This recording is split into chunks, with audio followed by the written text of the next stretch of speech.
Having a wonderful afternoon. I am really excited to show you what is in store today. This is going to be a fun project. I cannot wait to get to it, but I want to let everybody get here first. Hello, everybody. How are ya? How are ya? I know I already asked that once, but I'm going to ask it again because, I'm just checking on you. How are you? I'm Mary. It is so good to see you. Hi, Bonnie. All right. So, you guys, I'm really excited about this project because this one is like kind of near and dear to my heart for a couple of different reasons. But if you didn't like see the sneak peek, I'm using the Jewel Loom today, and I haven't used the Loom in a really, really long time. If you've been following me for a while, I've only been here at Art Beats for a little while, but I've been in the industry for a while, and I used to be a Jewel Loom designer. That was one of the hats. I've worn many hats, and that used to be one of the hats that I wore. And so getting to do a Jewel Loom project here with you guys is really exciting to me, and very much, I'm feeling very nostalgic. So I hope that you enjoy today's project. I cannot wait to get into that. But of course, first we have all of the housekeeping that we need to take care of today. So after I say hello to Patricia and Debbie and Wendy and Tina and Deb and Donna, it's so good to see you guys. Welcome in. I hope that you are having a great afternoon. I really, really do. And if you're not, hopefully this will inspire you and pick you up a little bit, right? All right, so let's get to that housekeeping, shall we? First and foremost, if you would hit those heart buttons, a lot of you are already taking advantage of that. If you'll hit those heart buttons anytime you see something in the show today that you love, whether it is the technique or the products, or you are just having a good time, hit those heart buttons. And as well as hitting those heart buttons, say something.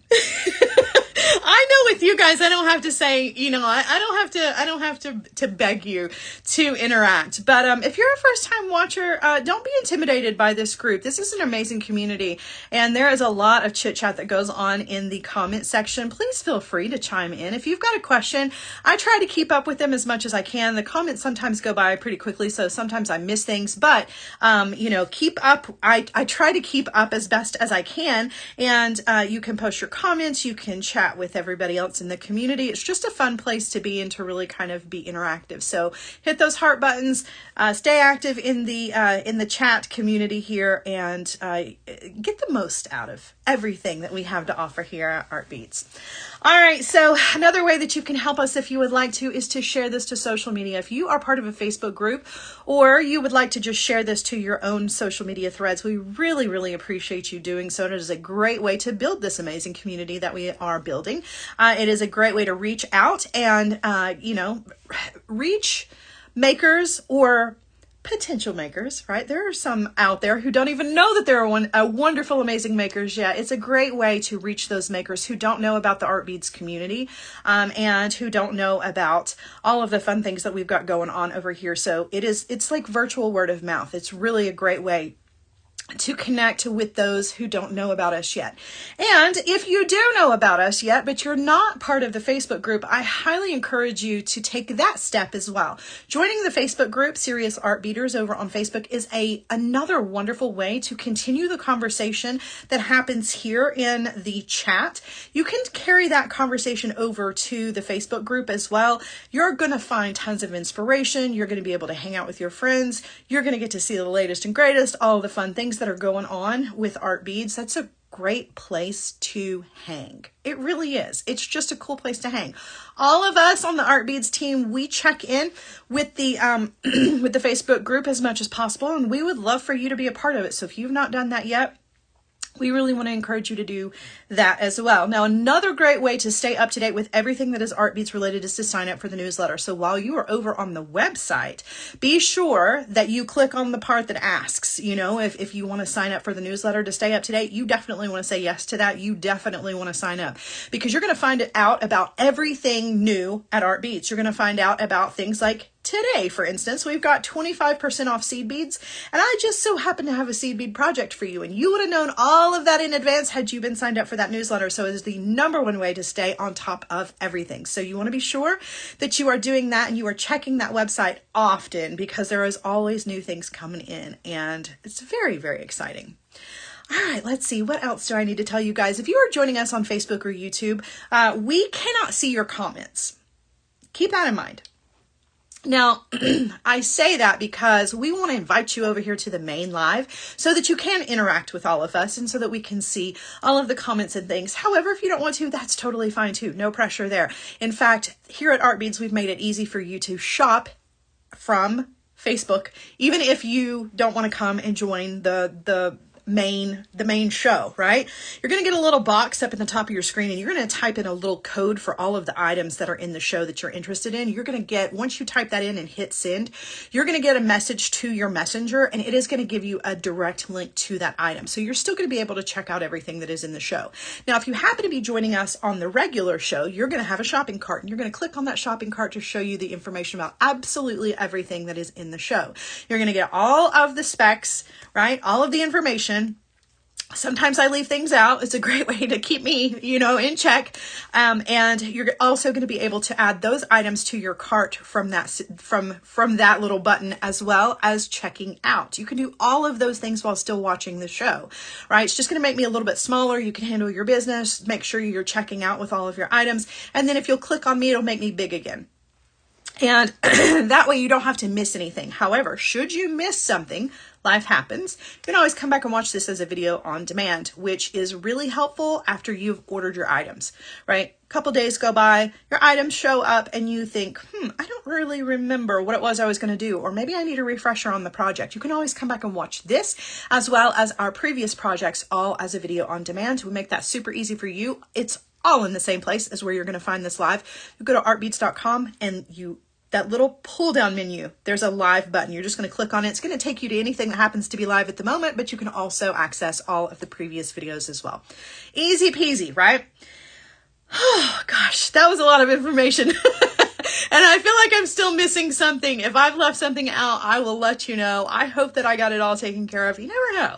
There's a lot of things to share, and I want to be sure that I'm sharing all of the top things with you guys. All right, so as I mentioned at the time of this show, because if you're watching this as a video on demand 2 weeks later, this is probably not still going to be true, but as of right now, seed beads are 25% off on the website. You definitely want to take advantage of that. And I've just so happened to have some really beautiful seed beads in today's project to go hand in hand with that, as well as using the jewel loom. I'm really excited. Okay, so I'm going to turn you guys around. We've done enough talking. We're going to get right into this project. So, oh boy. I feel like I've got all these waves of nostalgia going on. Okay, so I've got a jewel loom here in front of me. You can grab your jewel looms over on the Art Beads website. I'm gonna have to lift you up just a little bit so that we've got plenty of room. If you'll give me just a second to kind of adjust everything here. Some bead stringing wire out of the way. All right, so we've got our jewel loom here. So when you buy these, guys, if you've never had one of these before, it comes flat and you're like, wait a minute, what? How am I going to do anything with that? I'm going to show you exactly how to set this up. We're going to create all of the warp threads. We're going to work on the project, and then I'm going to show you how to finish all of this off. Now, before we do that though, let me give you a little sneak peek. I thought I got rid of that. I did not. Let me give you a little sneak peek of what we are creating. Now, this isn't the entire thing because we're actually going to hang a beautiful prestige pendant from this. But this is what our project for today is. We are creating a beautiful pendant using some black and white Toho seed beads, as well as this really cool, I'm not even sure what the name of this color is, transparent rainbow frosted teal. That's a mouthful for an absolutely beautiful bead, right? We're going to be using that and some prestige bicones along this side of this project, and we're going to be using a slide connector. I'm going to show you how to use those as well. So you're going to get all of this start to finish. Now, we may jump ahead just a little bit, but I want to be sure that I give you all of the main points of how to create this project. So we're going to go ahead and get started by creating the warp threads on our loom. So your loom is going to come flat, like I mentioned, but it also has this metal bar that has these two ends on it, right? These two ends are going to go into the holes that are on this loom. Now, first and foremost, I want you to know that this is flexible, not bendable. There's a big difference, okay? What you want to do is you want to flex this loom to attach your rod in the center. So I'm going to go ahead and put the end of my rod into one of these holes, and then I'm going to flex, which is kind of difficult to do in the position that I'm in. Usually I use my body to push up against, but you're just going to flex this until you can insert the rod in the other side, just like so, okay? That's gonna give you this nice curved U shape. This is what the loom actually looks like in working order, okay? So insert your rod into one hole, flex it, don't bend it because it will snap. You just wanna flex it to insert the rod into the other hole. Now on the back, you're going to see there are some buttons back here on the back. Now it's not a pushable button, but it is what is referred to as a button in the instructions. You're going to use this to secure your thread. Now the thread that I'm going to be using is some Wildfire in gray, though there are a lot of options over on the Art Beads website for what you can use for this. You can use literally any kind of stringing materials on your loom if you want. As you can even use leather, you can use hemp, you can use all kinds of wonderful things, but we're gonna stick with the classics here. We're going with the Wildfire. So we are going to take the end of our Wildfire, and I haven't cut it. I'm using it directly from the spool here, and we are going to tie around our button. So I'm taking my end, and again, just working from the spool, and I'm going to tie a knot, and I've actually moved away from my button. That's okay. And I'm going to tie a surgeon's knot, which is just a knot where you loop through more than once. So I've looped through twice, and then I'm going to put that on that button, and I'm going to pull that down nice and tight. Okay.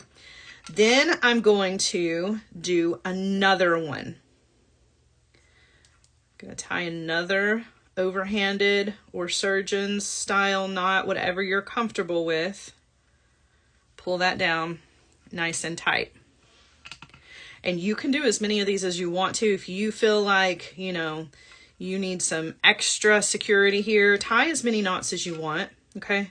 I like to tie several just to be sure that nothing is gonna come undone. And then you want to give it the tug test. You really want to pull. And part of the reason you want to pull is because where that knot is, you don't want that knot to be back here, right? Accidentally like hung up on something.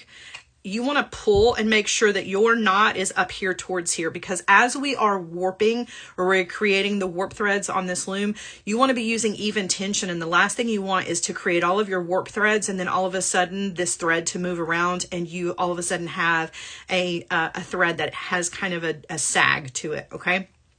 So now what we're going to do is we're going to take this thread, we're going to turn our loom over, and we're going to place this thread into one of the grooves. Anywhere, doesn't matter where. Now, obviously it's a little harder if, you know, you want to do it over here. I suggest somewhere over here on the left. I never start on the edge unless I'm using the entire width of the loom. I kind of come over a little bit, about an inch. Place that thread into one of those grooves, and then you're going to bring it all the way down here to the other end, and you're going to place it into, this is a little difficult because of the camera angle here. Let me try to make some room. I'm going to come all the way down here to the other end, and you're going to place that into one of the grooves. Now, doesn't have to be exactly across. You don't have to count or anything like that. You just want it to be, you know, pretty straight across. In other words, don't come over here and do this where you've got this crazy angle going on. You want it to be as straight as possible, but I'm not particular. I'm going to come to the back, and I'm going to take that cord and I'm going to wrap it around that button, and then I'm going to bring it back up here to the top, and I'm going to place it into not the next groove, but the one after that, right? So I'm skipping a groove, and I'm coming all the way across here up to the top, skipping a groove and placing the cord or the thread in there, coming to the back, going around the button, back up the front of the loom, skip a groove, place your thread in. Now, you want to be sure you're using even tension. Hear that? That's how tight you want to be pulling these threads. They don't need to be droopy or drapey. They need to be nice and tight. Be able to play a little song on them if you want to. Keep the tension nice and tight, and you're just going to continue to go back and forth, warping your loom. And what we want is 6 threads. We want 6 warp threads. Hold on. My cord's a little tangled back here. You want 6 threads and 5 spaces. So let me show you what I mean. See how we've got 1, 2, 3, 4, 5 threads, and the space in between there, we only have 4. Our pendant is 5 beads wide, so we want to have 5 spaces to fit our beads. However many beads wide your pendant or whatever it is that you're making is going to be, you want 1 thread more than that. So 1 more thread on this is going to give us 5 rows here. All right, so I'm going to finish this off. Coming back here to the back and then coming back up the front again. All right, making sure that I'm in the right place.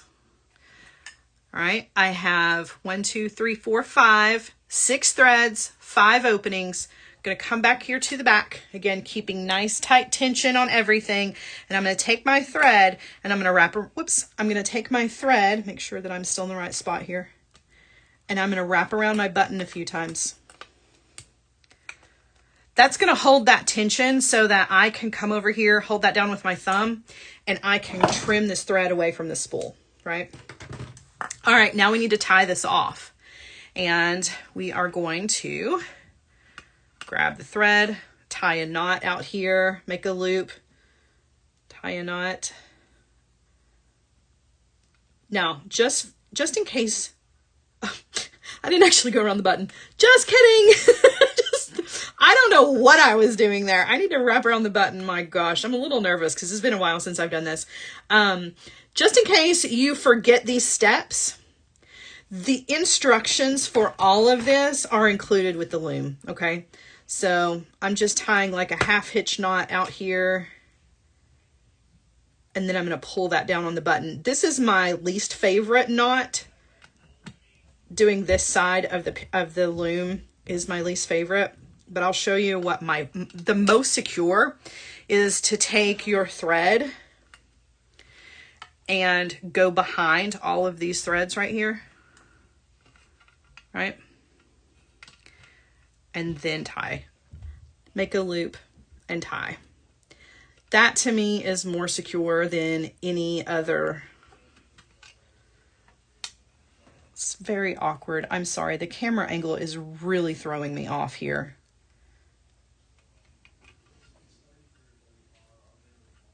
And I tie more than one, right? Pull. It's kind of like lassoing, pulling that down. See how tight? I pulled even more tension into those threads. I'm going to do one more and then we're going to move on.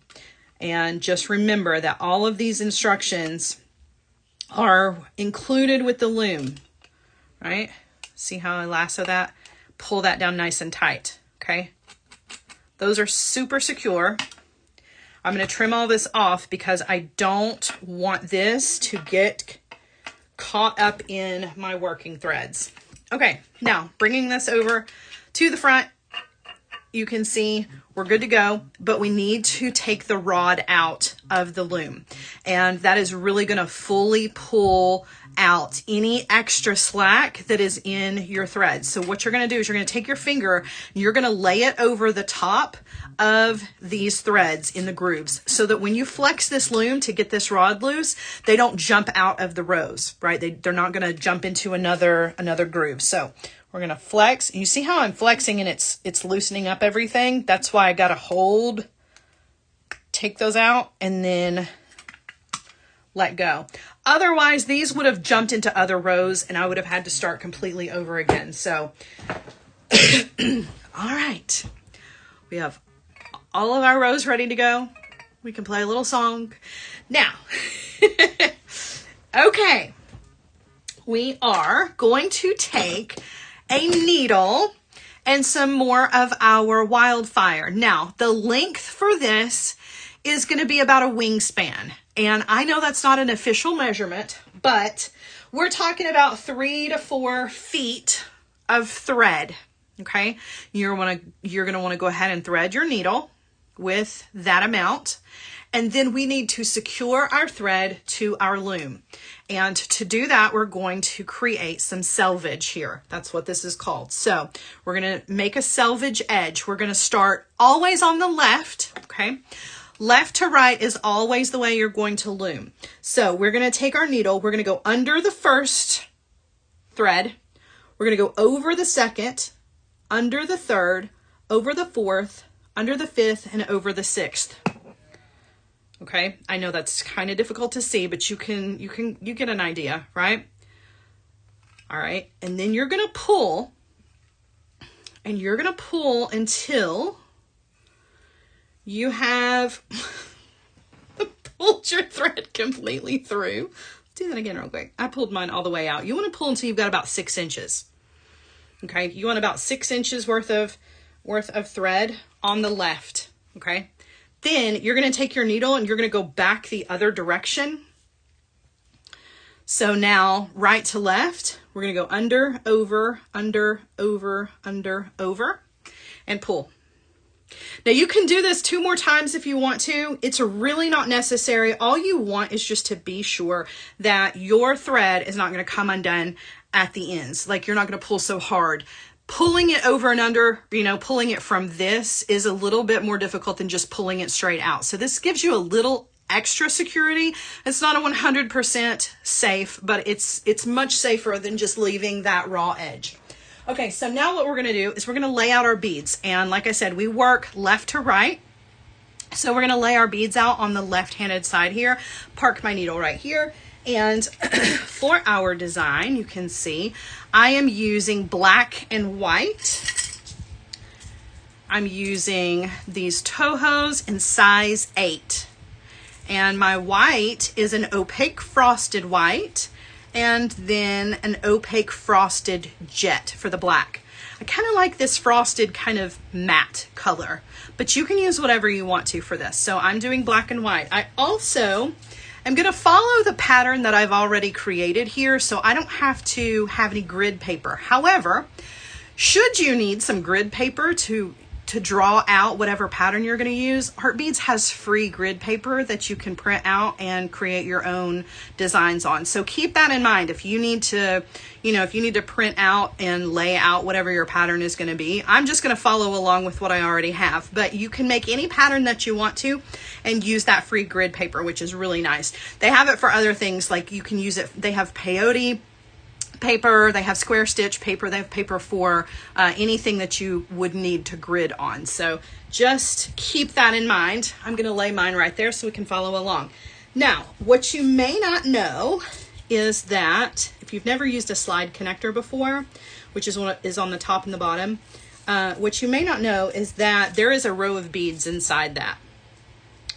So your very first row is going to be a solid row that is not part of your pattern, because that row is actually inside this. You'll never even see it, but there is a whole row of beads inside there. Okay, so as you're making your patterns, just keep that in mind.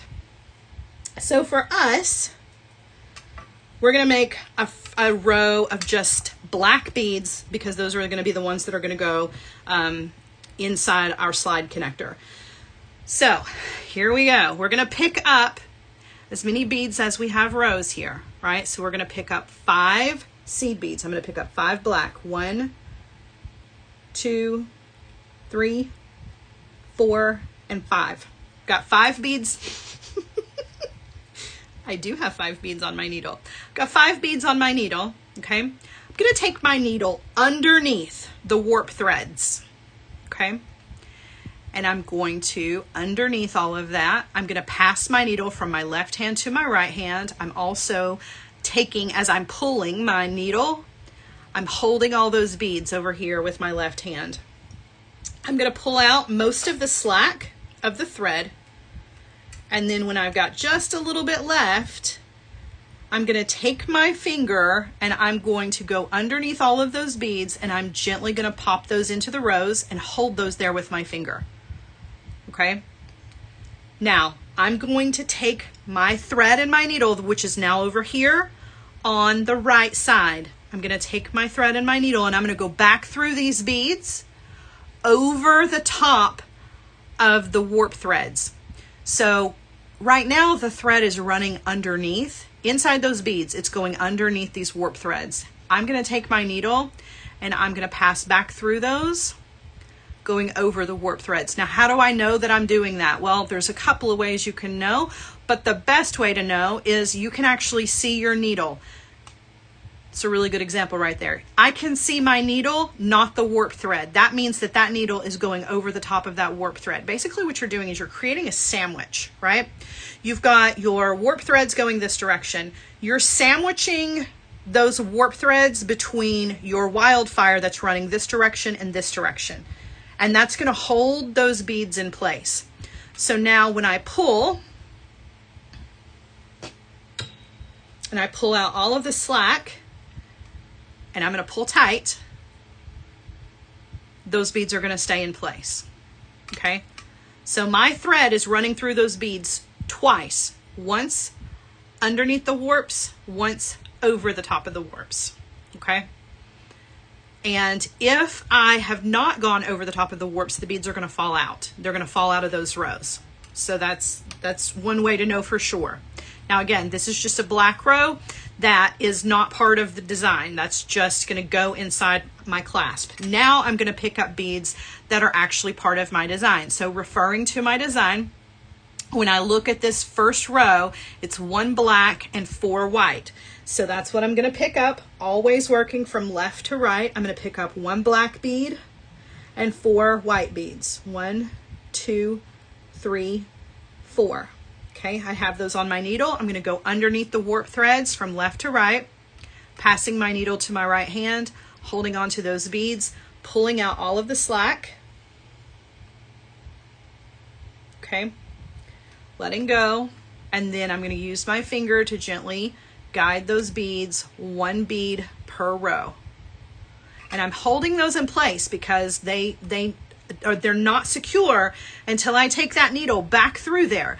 Now, you're going to take that needle, like I said, over the top of those warp threads. The best way to think about it is that you want to touch the ceiling, the inside ceiling of all of those beads. So you're going to take that needle and you're going to touch the ceiling of each one of those beads. That's going to guarantee that you're coming out over the top of those warp threads. And of course, when you look at it from the side, you can see the needle is coming out over the top. Okay, and then you're going to pull.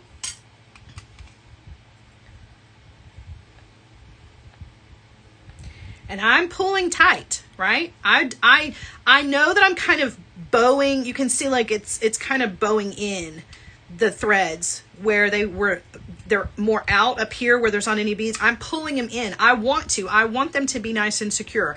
I don't want them to be just hanging here with loose air in between there. I want them all nice and tight and nice, neat rows. Okay, next row is going to be 1 black, 1 white, 2 black, and a white. So we're going to pick up exactly that. We're going to pick up a black, a white, 2 black. Whoops, I'm just going to drop those all off. Just kidding. All right, there we go.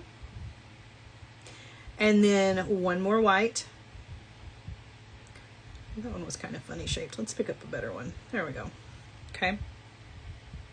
Take those underneath the warp threads, passing to my right, grabbing all those beads, pulling out all the slack. Okay. And then we're going to pop those into place.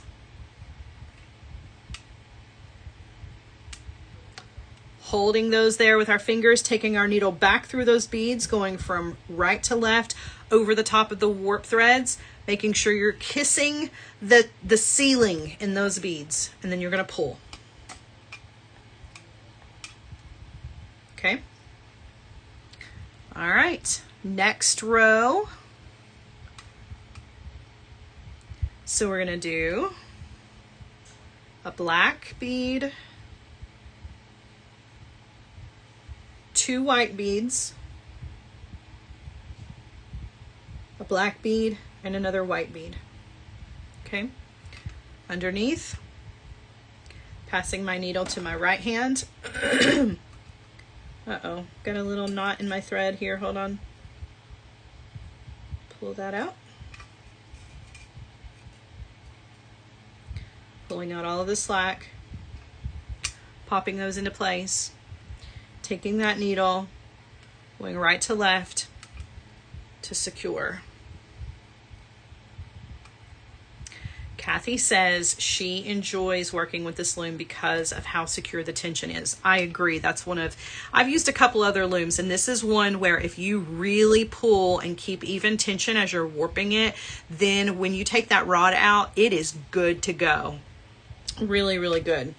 All right, now our next row is going to be 4 of the black and 1 white.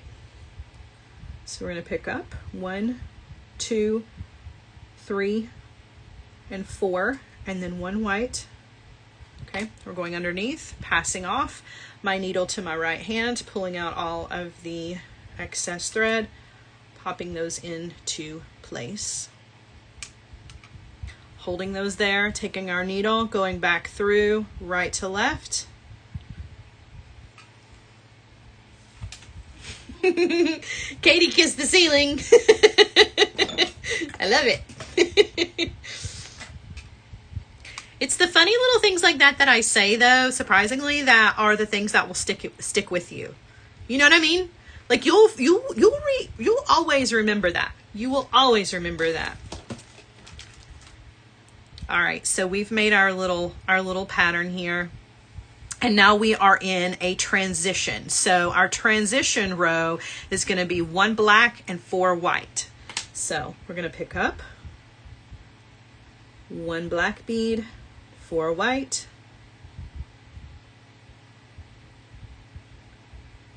Okay. Underneath, passing off my needle, placing those up into the rows, holding those in place, taking your needle and going from right to left to secure. Alma says, I don't know what this design is called. Well, listen, I'll tell you. I'll tell you where I got this design idea. So it doesn't really have a name. Okay, it doesn't. And it really comes from a not so great place, to be honest with you. It's a spiral, right? You can see the white and then the black spiraling together. And then you have the blue with these beautiful prism, at least that's what I'm going to call it, on the edges. If I'm being completely honest with you, this design was inspired by a migraine headache. I get, it's weird, right? Something so cool and pretty could come from a migraine headache. I have migraine headaches. I've had them my whole entire life. But the older that I've gotten, the more I have ocular migraines that just affect my eyes. I don't necessarily have any pain from them. However, a lot of times it's a cue that in about 20 minutes after the ocular part goes away, I'm going to have a full-blown migraine headache. When I have an ocular migraine, this is what I see. Now, other people see different things, but what I see is black and white, usually in spirals, with this prism on either side. And the prism is usually quite brilliant. And as lovely as that sounds, it is really a hindrance, particularly if you are driving or if you're doing a live video. Because not only do I see this, but a lot of times I will lose my peripheral vision and have tunnel vision with this pattern flashing across my field of vision. And as awful as that is, I thought, you know what, that would be the coolest pattern for something. And so I decided that I would use that in this design. So this is Sara's migraine. That's what we're going to call this. This is the Sara's migraine design. So yeah, I know it's not the greatest inspiration, but it really is quite accurate representation of what I see when I have those kinds of migraines, which is not pleasant, but turns out it makes a really cool design. So there you go. All right, now we're going to do the next section. So we've done the first little section here. We're going to do the next section. Now I can't promise we're going to do the third section because I want to kind of move on. So let's do the next little set here. This is white and 4 black. So we're doing the opposite of what we have here. So there's white and 4 black. 1, 2, 3, 4. And we're going to take that underneath. Pass my needle to my right hand, pull out all of the slack, and then pop those beads right into place. Okay, and then we're going to take our needle and we're going to go left to right.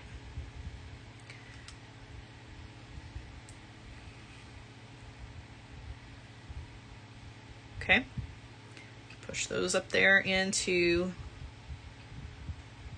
their spot. All right.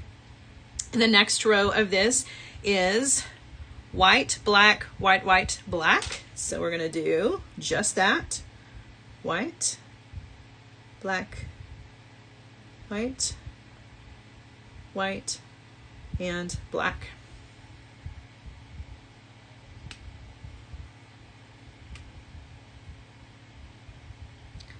Pop that in there, hold it in place, take your needle right to left.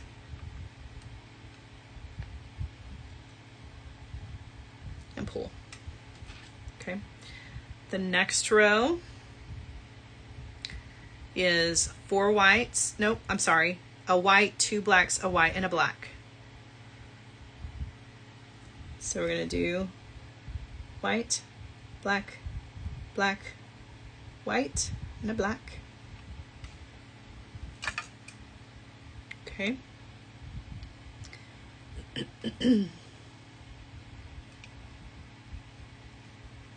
Hold that in place, take our needle back through.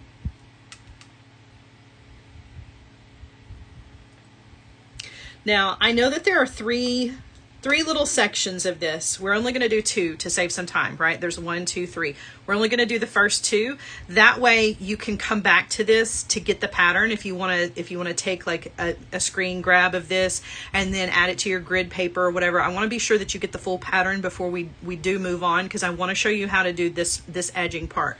So we're going to do 2 more rows and then we're going to move on. So 4 white and a black.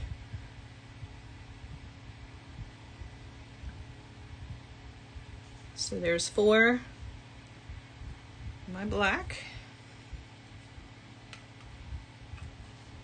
Okay, I'm going to place this in and then go across. All right, we're going to do 1 more row and then I'm going to show you how to go to the next step. All right, so the next row is 1 black and 4 white, and then we're going to move on, okay? Just for time's sake. Okay, take that underneath. Pop that into place. This is that transition row.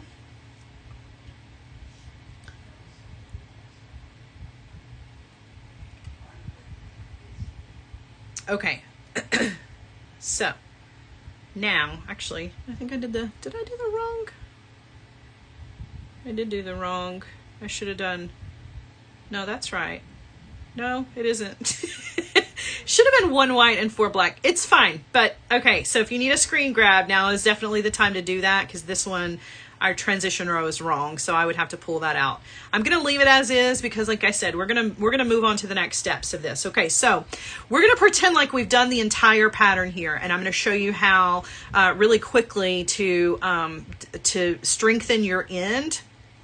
And then we're going to move on to the edging of this. So what you're going to do when you get to the very end here, you're going to, and it's probably going to be more helpful for me to turn this sideways. You're going to reinforce this bottom row, and then you're going to need to rethread your needle and reinforce your top row. Right now we're on the left side of this, and our thread is coming out over the top of this edge warp thread. We want to take our needle, now this time we want to go to the bottom. So now instead of kissing the ceiling, we're touching the basement. And we're going back through, left to right, underneath all of those warp threads, and then back over all of those warp threads, touching the ceiling. So what I'm doing is I'm just kind of reinforcing that sandwich, right? A couple of times, going over the tops of those warp threads and under those warp threads. And I'm not adding any beads, I'm just reinforcing, because remember, your bottom row and your top row are going to go inside this slide clasp. You want it to be nice and tight. It's going to hold your entire piece together, but it also is going to hold your clasp on. So you want to be sure that you are keeping it nice and secure. Okay, so I'm gonna scoot my beads out of the way here because we don't need those. Now, after you do that a few times, you can go back up through and reinforce some of your other rows if you want to. Totally up to you. And by reinforcing, all you want to do is just go back and forth. You don't have to worry about going over and under and all of that stuff. But what I do suggest that you do at some point is you're going to take your needle next to a warp thread. See how I've taken mine next to a warp thread? And you can do this between beads if you want to. Pull, and you're going to create like a loop with your thread, right? And then take your needle through that loop to create a half hitch knot and pull that down, right? And then go through some beads to pull that knot kind of into some beads. That is going to keep your threads nice and secure. After you have reinforced your rows, then you can come in with your cutter tool and trim that off. Then you're going to take the needle and you're going to reinforce this row by undoing this thread. That 6 inches of thread that we left when we very first got started, you want to use it to reinforce this top row and get it nice and secure. Now, I'm not going to do it, but you're going to do it exactly the same way, passing over and under, tie a knot, go up through a row, right? Okay, now we're going to move on. I still have thread here, right? So I'm ready to go on to the next step. I'm going to swap out real quick here with one that I did in fact finish. I do need to take this thread off though. I don't know why I left this behind. So I need to trim off my tail because I did reinforce this top row. Okay, so here's the entire pattern. You can see I've reinforced the top. You can see by looking on the edge, you can see I went over and under about 3 times on that top row, and I've done the same thing down here twice. I've got my needle coming out. Now, when you're creating the edging, it makes absolutely no difference which side you start on. You can start on the left, you can start on the right. I'm gonna start over here on the right side and I'm gonna go up. I'm not gonna go back and forth because it uses too much thread. I'm gonna do all this side and then I'm gonna come down the other side. So I'm gonna show you what we're gonna do. We're gonna take these bicones, right? I've got these beautiful 4mm bicones and these blue beads. So if you'll look at the edge here, we're going to be creating, it's like a little scallop edge. We're going to add a seed bead, a bicone, and a seed bead. We're going to go across and back, and then the next little scallop section is actually going to share this seed bead. Okay, so each little section is going to share a seed bead, and I'm going to show you how to do that. Don't worry, I'm not going to just leave you here to do it on your own. I'm going to walk you through it. So we're going to take some of these beautiful rainbow beads, dump those out, and just using my existing thread, what's left over here, you should have enough. Okay, now I'm coming out of this bottom row. Okay, I'm moving over to the next, so I'm going to pick up a seed bead, a bicone, and a seed bead.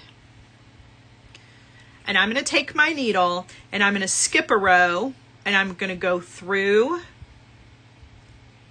this 3rd row up from the bottom all the way to the other side, and I'm going to pull. It is very, very similar to a picot edge. I mean, I guess it would qualify as a picot. It's just a picot where you're sharing a bead, right? Okay, now I'm over here on this left-handed side, and you can see my needle is coming out underneath the warp thread. I'm going to take my needle back through all of those beads over the top of that warp thread, whoops, and then come out that seed bead that I just added, okay? And then I'm gonna pull.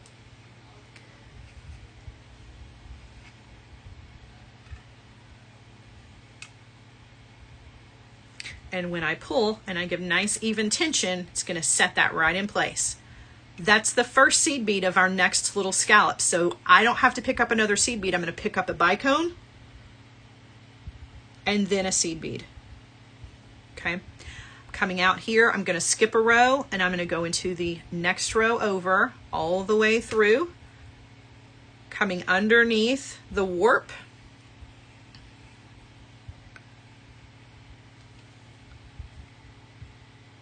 And then I'm gonna go back through that row, going over the top of the warps. And come out that same seed bead we just added and pull.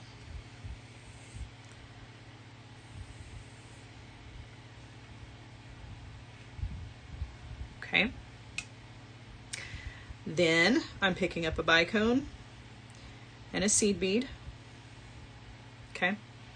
Skipping a row, going through the next, and go underneath the warp, pull. Then I'm going back through that same row, over the top of the warp, and out through the seed bead, and pull. Okay, whoops, thread keeps getting caught down here.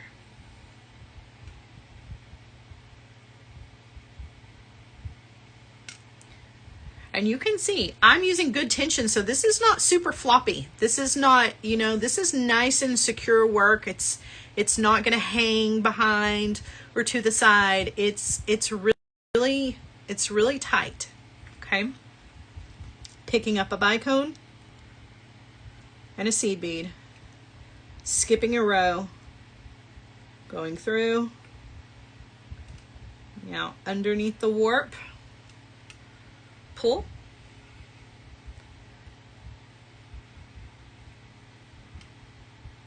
okay, and then I'm going over the warp. So people are getting confused. So honestly, it doesn't make any difference whatsoever what happens in the middle for your edging. But when I am passing back and through, right, I'm going through this seed bead, going that direction, and then I also have to come out that seed bead in the opposite direction. So in order to do that without that bead falling, I have to go over and under the warp thread. So you can see I'm coming out over here underneath the warp thread. So when I passed my needle through from the right to the left, I'm underneath the warps. When I go back through, I'm going over the top of the warps and making sure that I'm over the warp on this edge and then back through that same seed bead. Otherwise, that seed bead is not going to sit in the right place because we're passing through it twice. In order for it to stand up, we've still got to sandwich our thread over and under those warps, right?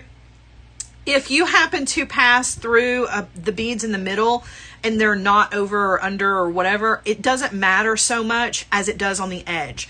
That's not true when you're creating the main pattern, but when you're doing this edging, it doesn't really matter what happens in the middle. These middle three beads, as long as I'm coming out with my needle on either the top or the bottom of the warp and then going the opposite, top or the bottom on the edge, that's all that really makes any difference. I hope that makes sense. I really, really do. All right, I'm going to pick up a bicone, picking up a seed bead, skipping a row, taking my needle, going underneath. See how I'm underneath the warps?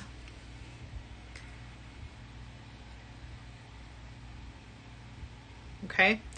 Then I'm going to take my needle back through those same beads, but this time I'm going over the top of the warps. Right, and I can see that needle passing through there, so I know that I'm at the top. And then I also want to go back through that same seed bead, which sometimes I can't do all in one pass, but okay, and then pull. So you're in the bead but under the warp, yes, and then in the bead and over the warp on the way back, correct. That is correct, 100%.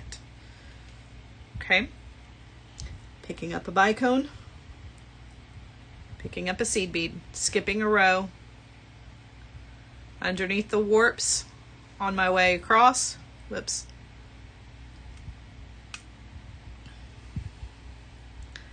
pull, whoops, and then I'm going back through those beads over the top of the warps and back out my seed bead on the edge, right, and pull.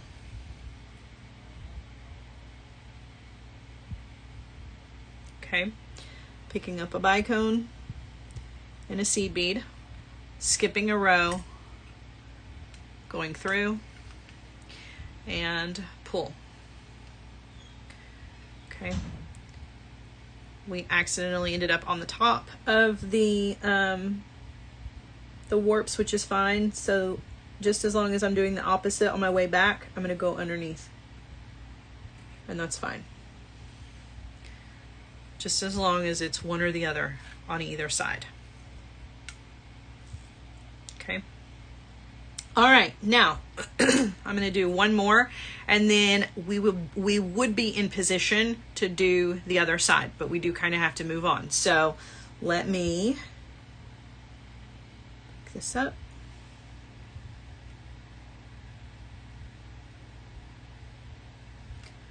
Go over.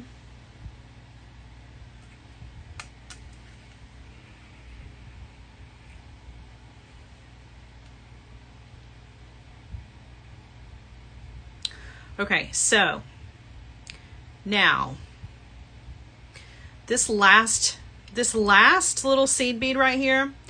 So when we're coming back through, since this one's on the edge, I'm not going to take my needle through it. Reason being is because if I do, it's going to set it up and it's going to be in this black row, sitting at the end of this black row. I can't do that because this black row is going to go into my slide connector. Okay, so when you come back through, it's your last little picot edge, don't go back through that seed bead. Just pull. Okay. Oh, whoops, it didn't get secure. So you can see how that edge row, that's why it's really important that you do one or the other, right? Does that make sense? Because now you see, like if you're on the top both times or you're on the bottom both times, it won't. Oh no. Oh, I pulled a thread loose. That was my reinforcing stitching. That's what that is. Look. So you can see where I reinforced and I accidentally just kind of pulled that thread out, which is fine because it's still not, it's a tight thread. It's just a leftover tail from where I reinforced everything. So I'm going to leave that for now. I do need to get in there and cut that off. Okay, now I'm on the other side, so I would be in position to go down the other side doing the exact same thing.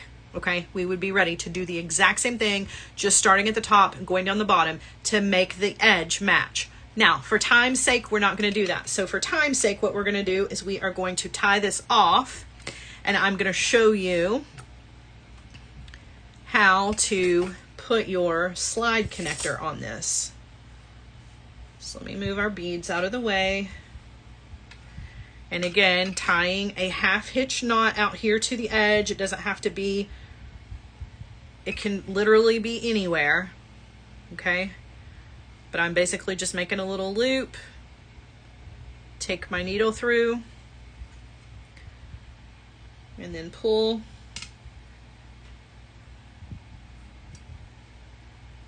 Pull that down nice and tight. And then I like to turn my work over. I'm going to go back through a couple of rows just so that I don't cut my thread off right where my knot is, because that's never a good idea, you know. So I've just gone back and forth a couple of times, pretend like We've done the, you know, we've done lots of reinforcing. We've got pretty stuff on the other side, just like the one that that's finished, right? I'm going to come in and trim off. Okay. And then I'm going to trim off up here this little piece that came out from my reinforcing.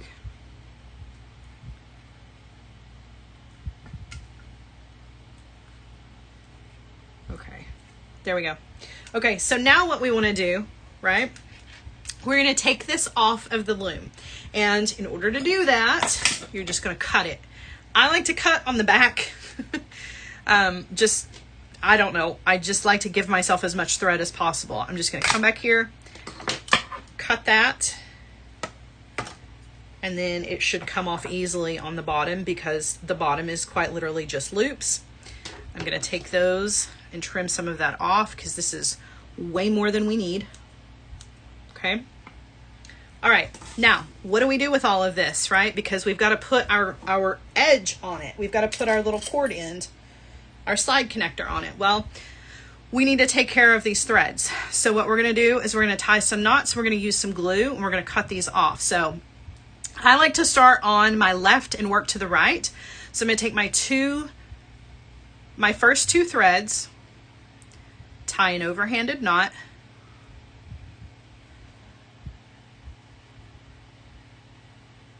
okay, and I'm going to pull that down right next to the edge of that bead. And then I'm going to tie again.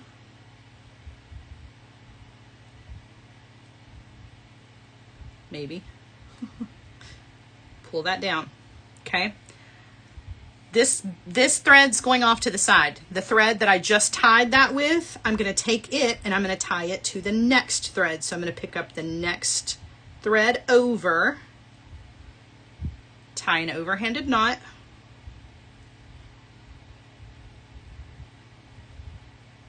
pull that down right next to the beads, tie another overhanded knot, pull that down. Okay. This thread's going off to this direction. This one that I was tying the knot with, I'm going to tie it to the next one. Okay.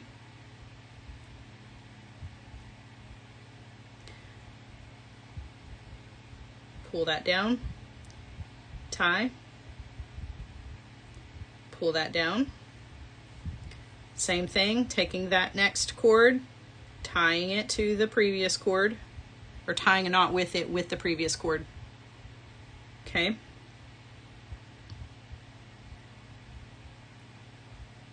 And then we have one left.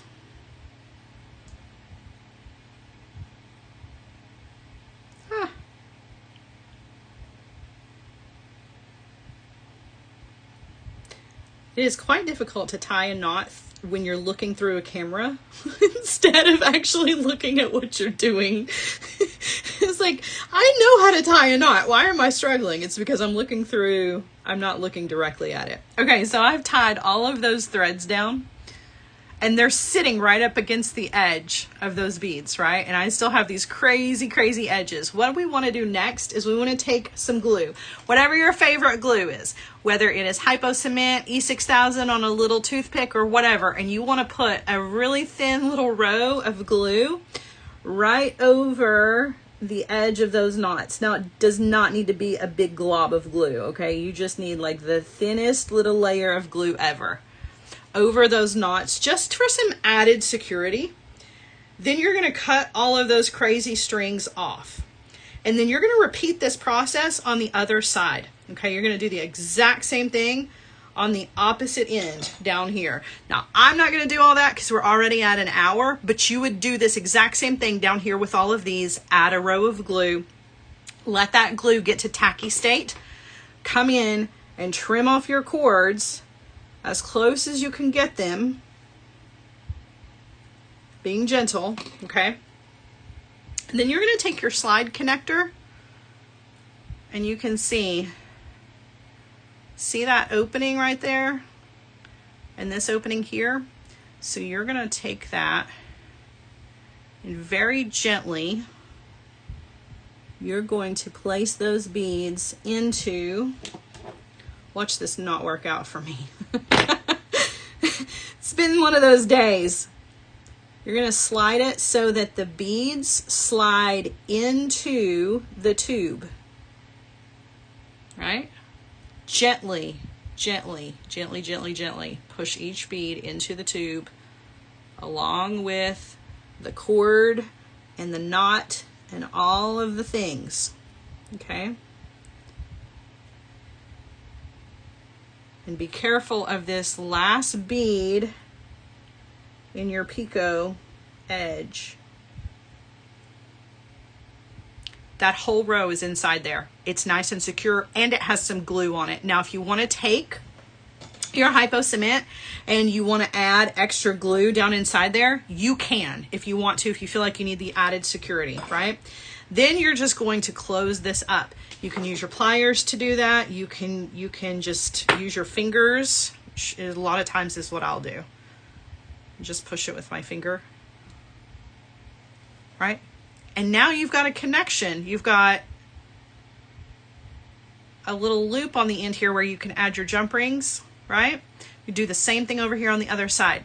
Now, we only made a pendant out of ours, right? So let me bring it in because we're going to add one more thing to it.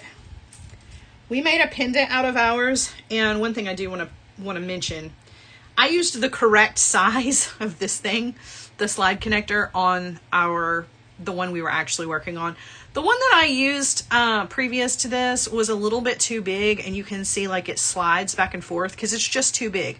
The right size for this one is in the show. It's actually over there. There's a picture of it in the top left corner of your screen. There is the correct size. Let me tell you, it is a 16 millimeter. So the 16 millimeter fits way better than the bigger one, which I think is a 20. So this one is the one that you want, not this one, but this is what we have on our sample. So we're going to go with it for the moment. Okay, so I've got all of these beautiful beads down the side, and I want to make a pendant out of it, of course, because, you know, we want to hang it from a piece of chain or cord or whatever. I'm going to take one of these beautiful prestige pendants, and I'm going to hang that from the bottom. I've used a jump ring here. 13 millimeter? Maybe that's what it's supposed to be. It says 16. 13 millimeter is the one that you need. I'm sorry. The 16 millimeter is the big one. My apologies. I'm going to thread that on down here.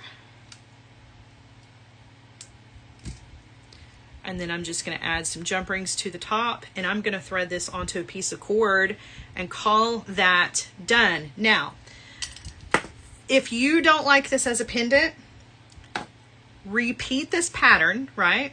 The swirl pattern, and turn it into a beautiful bracelet.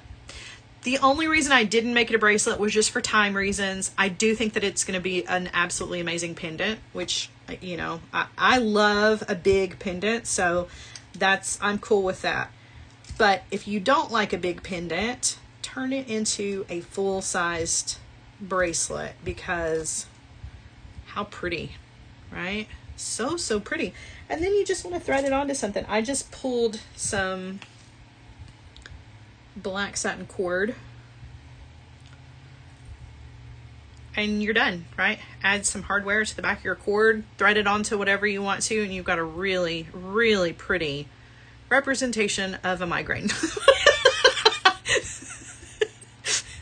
No. You've got a really beautiful pendant that would look like an awesome pendant or a beautiful bracelet, right? And maybe instead of hanging this guy, you know, at the end, if you were going to do a bracelet, maybe attach it instead of, you know, a bicone in your middle. Thread this guy on and hang it from the middle, right? Would be really, really pretty. So there you go, guys. I hope that you have enjoyed this project. I'm going to turn you around. I think the results are really, really stunning. I do hate that it is from a grain, but like Kathy said, it's a great way to take something terrible and turn it into something quite lovely. Let's hang it from the bust here and see what it looks like, so you can see what a pretty little pendant it makes. So it really does. Oh, Does look nice. My piece of thread here, or my my cord was not quite long enough to hold on to. I hope you guys have enjoyed the project. I really do. I think that the loom can be intimidating. It really can be. I'm not going to pretend like that's not true, because it 100% can be an intimidating thing if you've never used a loom before. But I promise you, with a little bit of practice, it becomes one of those things that, because of the nature of the over and under and the back and forth, it kind of, you get in a rhythm, and it's almost kind of therapeutic, you know? It's like one of those things where you can just sit and loom back and forth. Now, initially, that's not the case. Just like anything else, you're going to have to practice, right? You're going to have to practice, and there's a little fussing with it, getting the tension right. But once you get past all of those beginner learning stages, the loom can be a really wonderful tool that you can use to create things like this: pendants or bracelets, or, you know, sections of necklaces, guitar straps, belts, hat bands. There are so many things that you can do with the loom. Not only can you use it like we did today with beads, but you can use this with fabric. So you can use ribbons, you can use yarn, you can use any kind of textiles with it. It's really one of the most versatile tools that I've come across, or that is available on the Art Beads website. So if you are even thinking about it, I encourage you to just go for it. It has amazing instructions that are included. So even if I didn't do the best job explaining it to you guys, the instructions that are included are really easy to follow. There are pictures with all of the instructions. I don't think you'll have any problems with it at all. And like I said, it's for those of you who will fall in love with it. You'll use it in a million different ways. So like I said, I hope you've enjoyed today's project. Thank you so much for letting me be a part of your Friday afternoon. Don't forget to set your reminders for all of the amazing shows coming up next week. You don't want to miss out on not just me, but Becky and Julie and Deb as well. You want to check out every single one of those shows. Sign up for that newsletter so you don't miss out on a single thing. And that is it for me. I'll be right back here with you guys, same time, same place next week with another fun project. Have a great weekend, guys. Bye.